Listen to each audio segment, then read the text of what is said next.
बनी इसराइल में एक शख्स था जो बहुत बड़ा ही नेक आबिद और जाहिद था। सब लोगों में उसकी कोई बड़ी इज्जत थी। लोगों में उसकी नेकी और पारसाई का बड़ा ही चर्चा था। इसी इलाके में एक शख्स और था। लोग उसे बहुत बड़ा इंसान समझते थे। वो था ही ऐसा बद अमल और बद किरदार, कोई भी उसे अच्छा नहीं समझता था।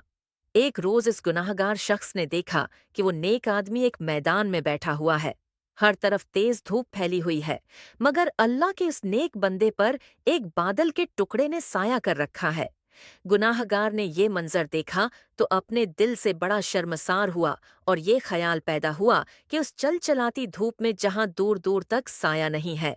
बादल के एक टुकड़े ने सिर्फ इसलिए उस पर साया कर रखा है कि ये अल्लाह का नेक बंदा है। क्यों ना मैं भी उसके साथ बैठ जाऊं, क्या खबर कि उसकी बरकत से अल्लाह ताली मुझे भी बख्श दे और मेरी खुताओं को माफ फरमा दे। ये शख्स आबिद और जाहिद के पास गया और उसके साथ साए में बैठ गया। उसके बैठते ही इस आबिद और जाहिद शख्स के दिल में ख्याल आया कि ये अपने ज़माने का बदतरीन गुनाहगार और पूरी कौम में बदनाम शख्स है। उसके साथ तो कोई भी उठना बैठना पसंद नहीं करता। ये मेरे पास कहाँ से आकर बैठ गया। ये ख्याल आते ही उसने उस रसवाए ज़माना को अपने पास से उठा दिया।